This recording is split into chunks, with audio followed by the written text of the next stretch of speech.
They are abducted in the dark of night while attempting to hitchhike home from religious school in the West Bank.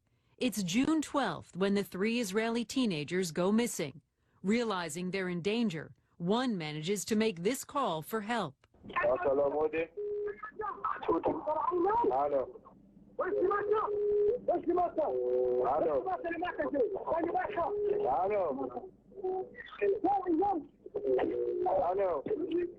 It's the last anyone hears from them. 3 days later, June 15th, the boys still aren't home. Israel's Prime Minister Benjamin Netanyahu publicly blames the terror group Hamas, warning of serious consequences. And this attack should surprise no one, because Hamas makes no secret of its agenda. Hamas is committed to the destruction of Israel and to carrying out terrorist attacks against Israeli civilians, including children. But he offers no proof Hamas is directly involved. Netanyahu's comments are stupid comments. The occupation is totally responsible for the escalation in the West Bank against our people and leadership. June 20th, Operation Brother's Keeper begins in the West Bank, a full-scale effort to find the three Israeli teenagers. More than 1,000 homes are searched. More than 150 Palestinian suspects are detained.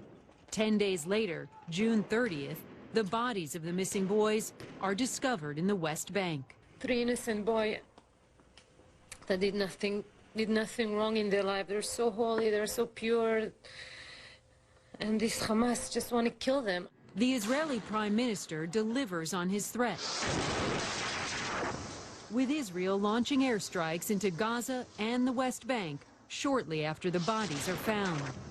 They destroy the homes of 2 suspects in the kidnapping that Israel calls Hamas terrorists.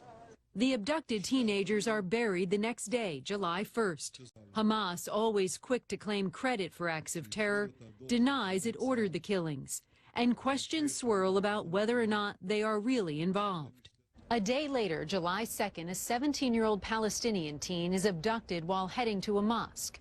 His body found later in a Jerusalem neighborhood. He'd been burned alive. Israel condemns it, calling it a revenge killing.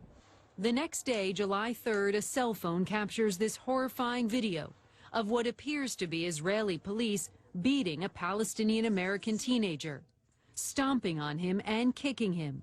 He is the cousin of the Palestinian teen killed the day before. Israel is investigating, questioning whether the teen was an innocent bystander. On July 7th, Israel launches Operation Protective Edge to stop rocket fire into Israel. Over 100 airstrikes since then, over 1,000 dead, mostly Palestinian civilians. What began with the death of 3 young teens, now a full-out war, and still no proof of how it started. Randy Kay, CNN, New York. Former U.S. Special Envoy to the Middle East and former Senate Majority Leader George Mitchell joins me now. This current conflict, Senator, what do you make of it? I mean, here we are 3 weeks in, and there doesn't seem to be any end in sight. Well, I think that both sides are calculating their gains and losses, and I think fairly soon the time will come when they'll coincide in deciding that it's in their interest to end this round of the conflict. Both are suffering some losses, both are making substantial gains. And so when that balance is achieved, that they both decide it's time to stop, I think there will be a ceasefire, as there has been in the past. What is in the interest of both of them that would make them stop, in the interest of Israel and the interest of Hamas? Well, Israel's gains are substantial in terms of degrading Hamas's capability, first through the tunnels to have its fighters enter Israel, and then secondly, its capacity to launch missiles to Israel. And the disadvantage to Israel, of course, is the increasing outcry around the world over the large number of Palestinians killed, the death and destruction among many innocent civilians. And I think once they complete the tunnel operation and they substantially degrade the rocket capability, it'll be time for them to take some action.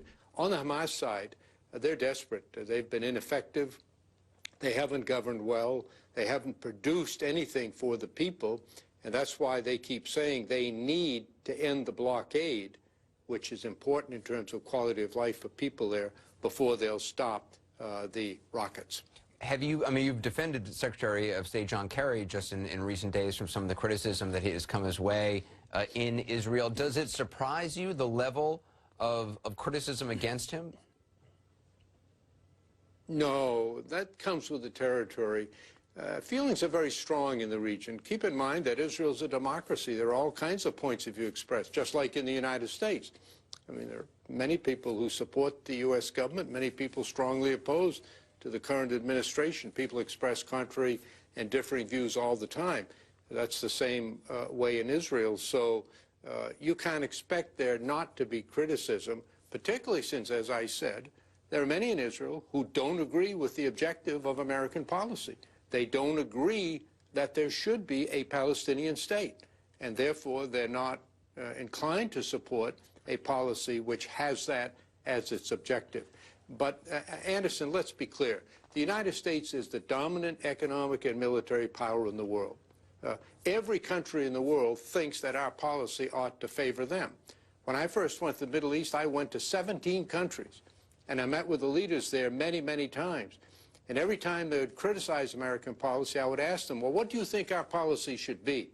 And without exception, they wanted our policy to be consistent with their country's interests.